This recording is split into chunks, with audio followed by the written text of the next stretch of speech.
the member from Portland Eastern, and then the member from East and Port Royal, Kingston East and Port Royal. Go ahead, member. Thank you, Madam Speaker. Minister, I would like to ask what would have informed you in relation to your decision for the importation of container homes, which are not yet here, and spending or foreign exchange to do so? And was there a comparison? Was there a comparison between whether or not it would be more feasible to actually build starter homes using concrete that would certainly stand up to a Category 5?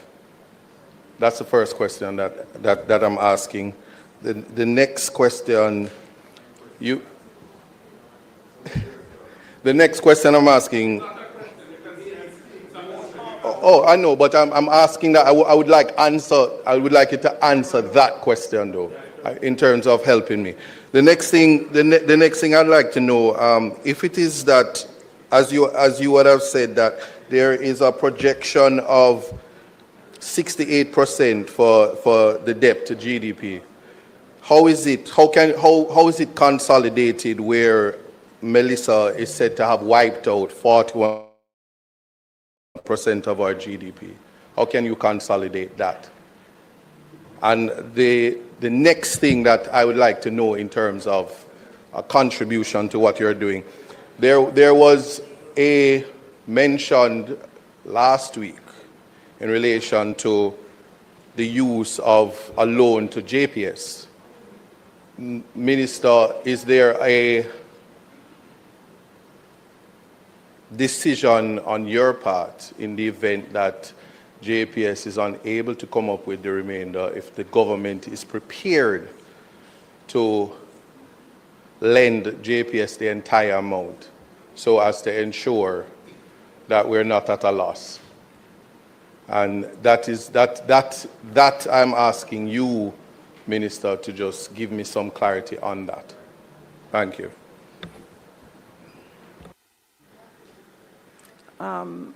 Members and new members, so this section is a debate on a motion.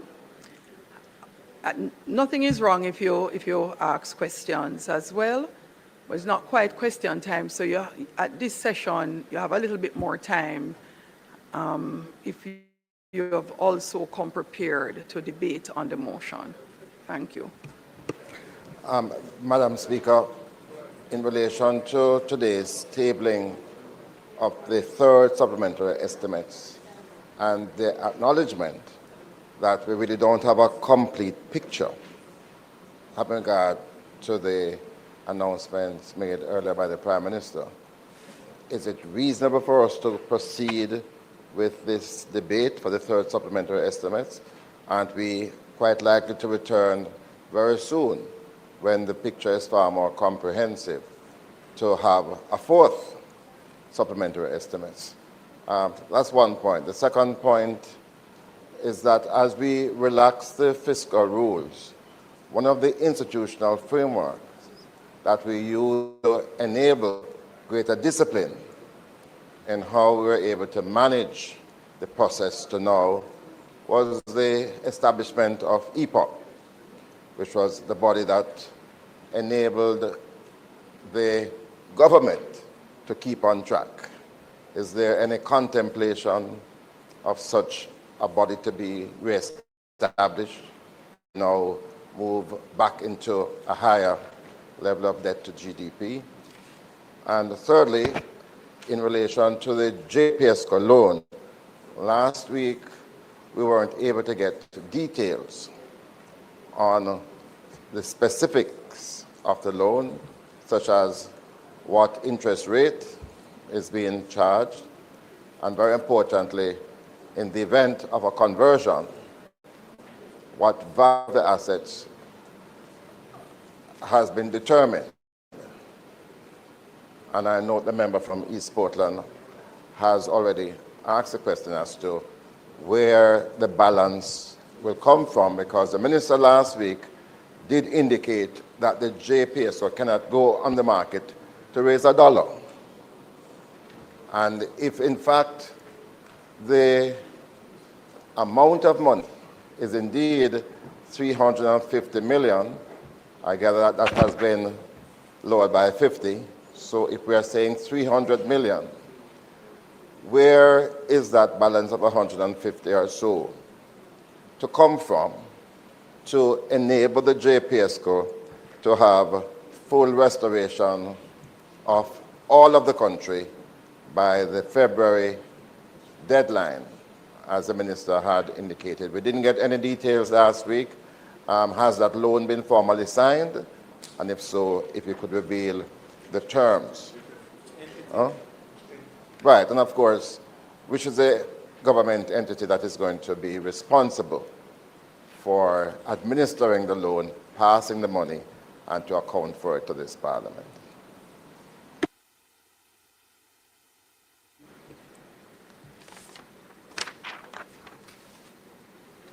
Member from Westmoreland Eastern, you're next.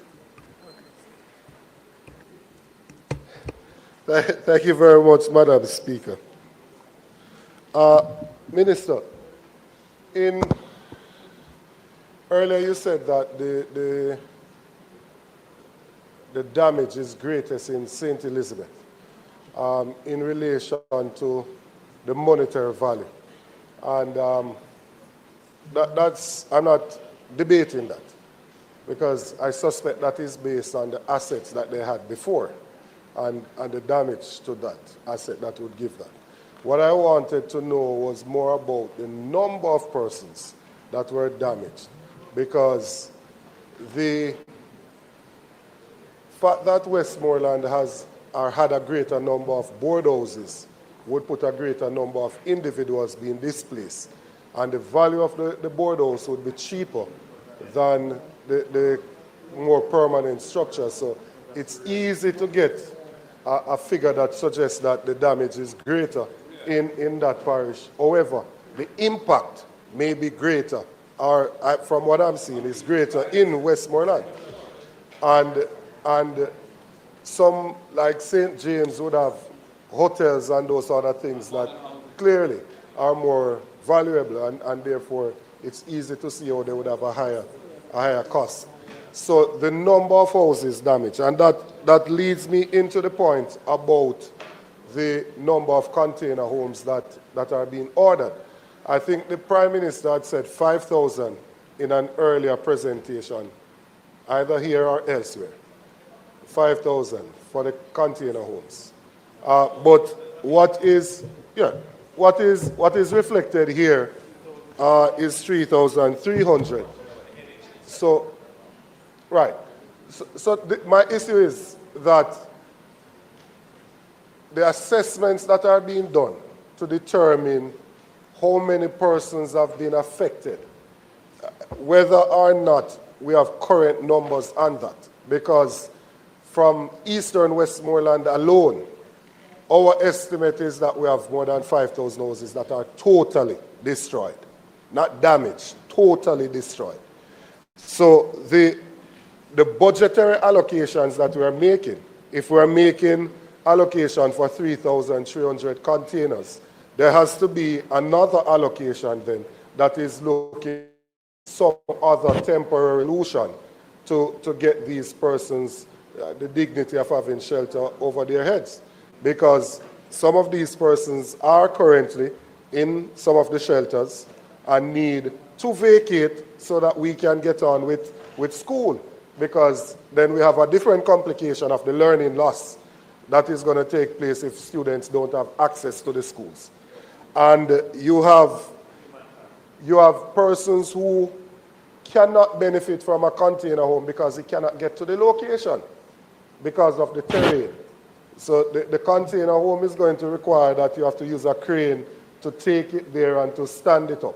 If the crane can't gain access to where their piece of land is, their plot of land, then they wouldn't be able to benefit from that. So there has to be a different solution to give them a temporary solution, which needs to be budgeted for, which I'm not seeing here currently. So I'm just saying that I think we need to get more up-to-date numbers so we can get what the true dislocation is of the persons in those 6 parishes, and then we can make adequate provision for temporary shelter for them, because it is a pressing issue.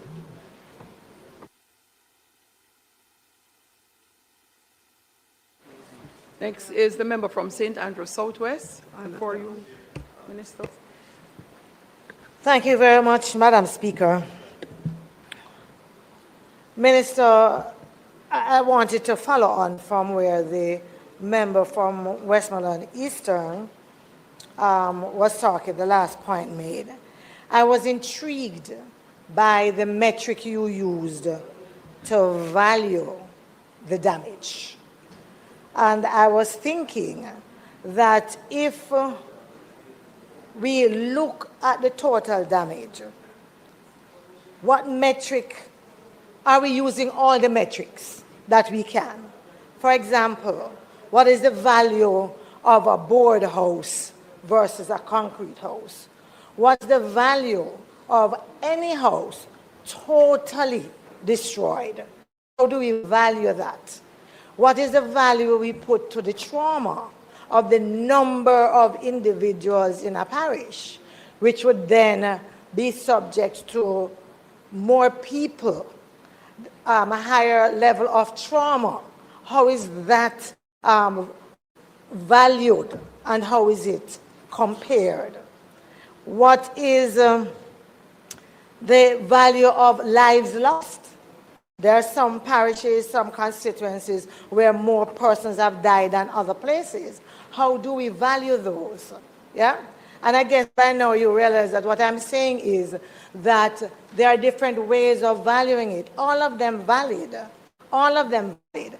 And all of them would probably therefore have a different ranking of priority depending on what we use. So I want us to be very clear on that, and to make sure that as we seek to rank these constituencies, these areas, that we take all of this into account. So that's one. I was also thinking, through Madam Speaker to you, Minister, that as we move to use the fiscal space that is being created and to spend the financial resources that we are looking at now, whether it is for relief, for recovery, for reconstruction, that it is important that all Jamaica having made the sacrifice, the space now being created, that the benefits accrue to all Jamaicans. And I know that the Prime Minister, and maybe you yourself, Minister, might get a little touchy when I speak about all Jamaicans, because again, I want to talk about the importance of not being partisan. Yeah? No, it is. And believe you me, I'm going to talk about it every day until I believe that we have gone beyond that. And what I wanted to suggest as one of the ways of moving there is some form of self-reporting. There are more forms of self-reporting, so that houses, families who are in remote areas that might not come on the radar, yes, have an opportunity to self-report that here we are here. Individuals in communities who have been missed have an opportunity to say, hey, you came and you missed me. Individuals who are in their communities saw their neighbors being interviewed and assessed and what have you while they were good. So I believe that we need to make that known. I know that I think we need to make that known, more widely known.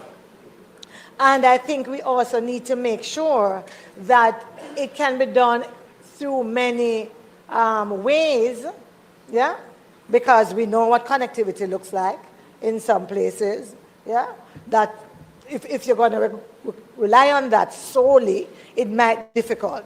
I think it's going to be important to make sure that no one is missed. And it is something really very dear to my heart. I say to individuals when I'm in campaign, I am going to talk on behalf of the PNP. I am going to fight for the PNP, but I am a Jamaican first. You nor anybody get to claim their Jamaican-ness over my Jamaican-ness. And I just want to make that clear. Yeah, I just want to make that very clear.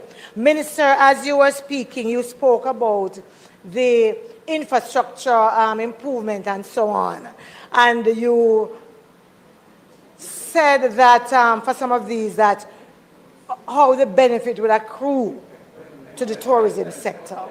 I am hoping that...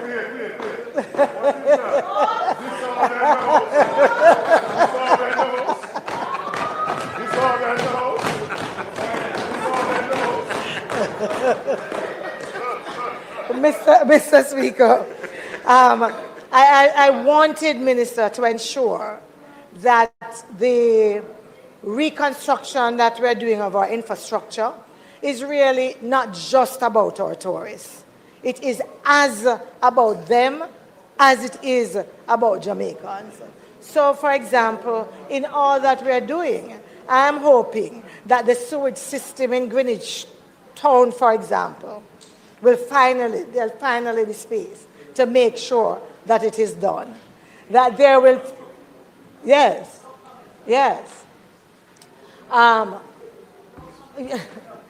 No, finally, no, because we are supposed to be building better and, yes? No, so I'm raising it because in 2025, Minister, I'm sure Minister has been to Greenwich Primary and knows the problem of sewage there and the smell in school.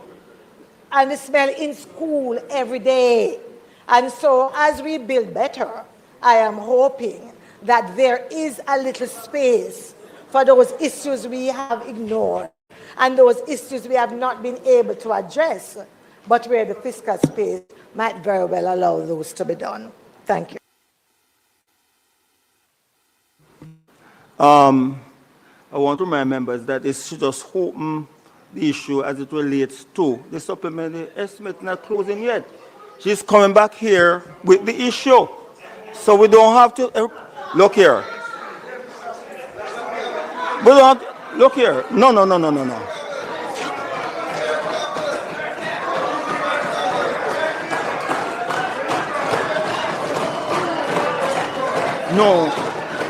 No. This is the introduction of the supplementary estimate. It doesn't mean that every member has to speak on it. It's going, she asked for it to go to the PAAC tomorrow. That's all she asked for.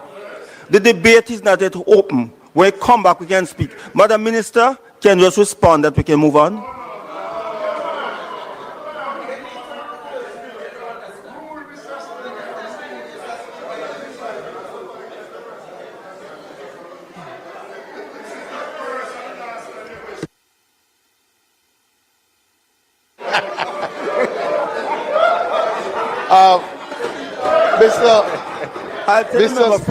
I'll take the member from Southeast St. Anne. Yes, that's it.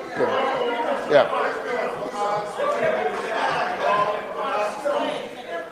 Thank you, Mr. Speaker. Madam Minister,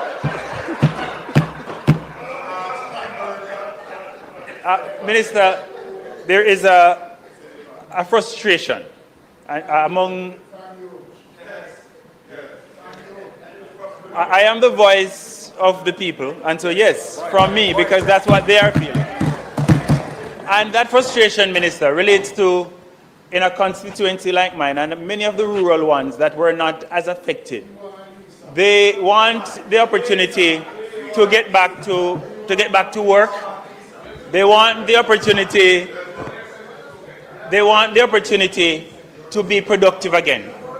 And they are not getting the opportunity to do so. So in constituencies like mine, we are still less than 60% in terms of the restoration of electricity. So the productivity and the standing up which we're talking about, we're not quite allowing those who can to do so. So when I speak of that frustration, it's because some of those industries, agriculture, which you spoke about quite eloquently, tourism, which you also touched on, these are the sectors in which they work. But they're not being supported to continue, even though where they live is not as affected as some of the other areas. And so I want us to give consideration to that, because there's a mental health, a psychological toll which this is taking, and which, as we talk about the effect, we should not only look at the 5 or 6 western parishes, but we need to look more broadly, because the effects are far-reaching. In the supplementary estimate, in the fiscal paper rather, mention is made of the claims by some of the private partnerships, the public-private partnerships, including NMIA and SIA, arising out of the COVID pandemic. Member, so the question I want to ask whether... May I remind you that the debate is not yet open. She's trying to introduce the stuff here. Look here.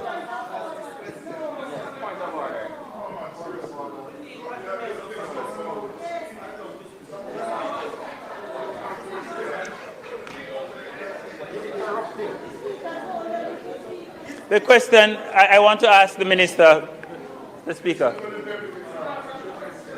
No, man, the question, Minister, relates to the claims that have been made. If you could provide some specifics as to the claims that have been made by these, as part of these public-private partnerships, namely the Sangster and the Norman Manley International Airports. So those are my 2 points. Thank you.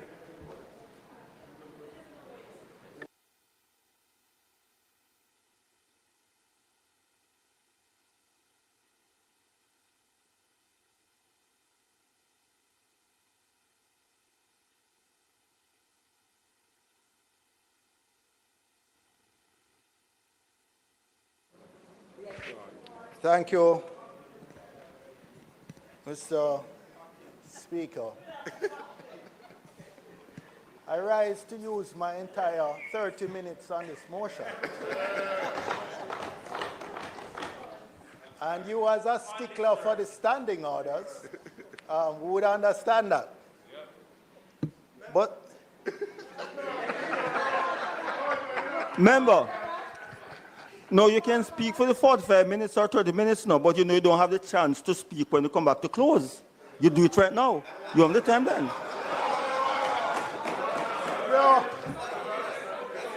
No such thing. Yeah.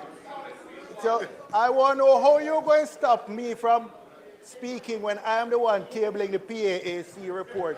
If you attempt to do it... So you can't stop that. No, I'll ask Jocelyn to name you. So don't go there.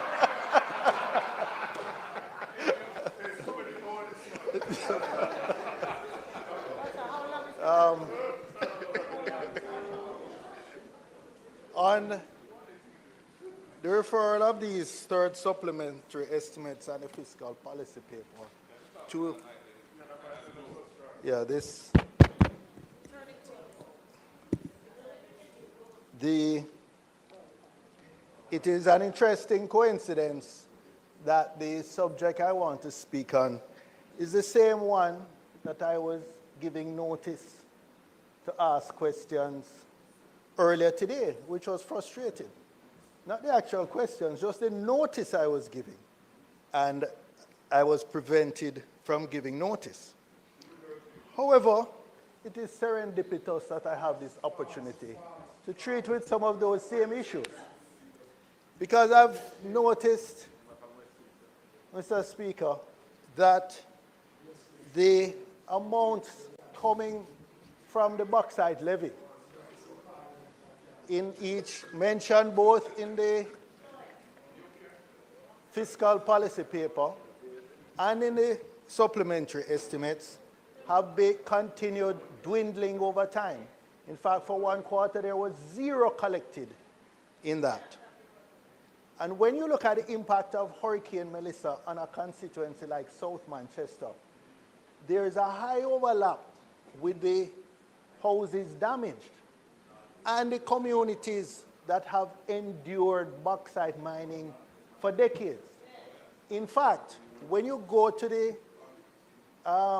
poverty mapping that's available from Statin, you will see again there's a high correlation between those communities that have endured bauxite mining for decades and damage from Hurricane Melissa and the highest poverty rates in the parish. So this is why I found it important to be tabling some questions today about the impact of bauxite mining on southern Manchester, because this is an urgent matter for my constituents. Since I've been here this afternoon in Parliament, I've received messages from residents in St. Toulis who are trying to get an understanding from Jamaica, who are scheduled to start mining there tomorrow. What is the arrangements in terms of the common agreements, dust mitigation, compensation, resettlement, etc.? And because there's none, the company says they're just moving ahead, which is why it was so urgent for me to table some questions that the minister, I'm sure, would have answered earlier than the 21 days that the notice that I gave, because it can be done by agreement under the standing orders. The sector, Minister, we have to continue to monitor very closely, because their contribution to the fiscal is diminishing, and the environmental liabilities and the decimation of communities are going in the other direction. Those liabilities are rising, and we need in this Parliament to facilitate real debate of the net contribution of these sectors, and how, even as we plan for life after bauxite, but in the interim, how we regulate their impact on the negative impact, in particular on our communities, and ensure that there's some legacy left. That was the nature of the questions that I gave notice of today, properly gave notice of, and that this Parliament refused to allow. And the residents of South Manchester will remember this.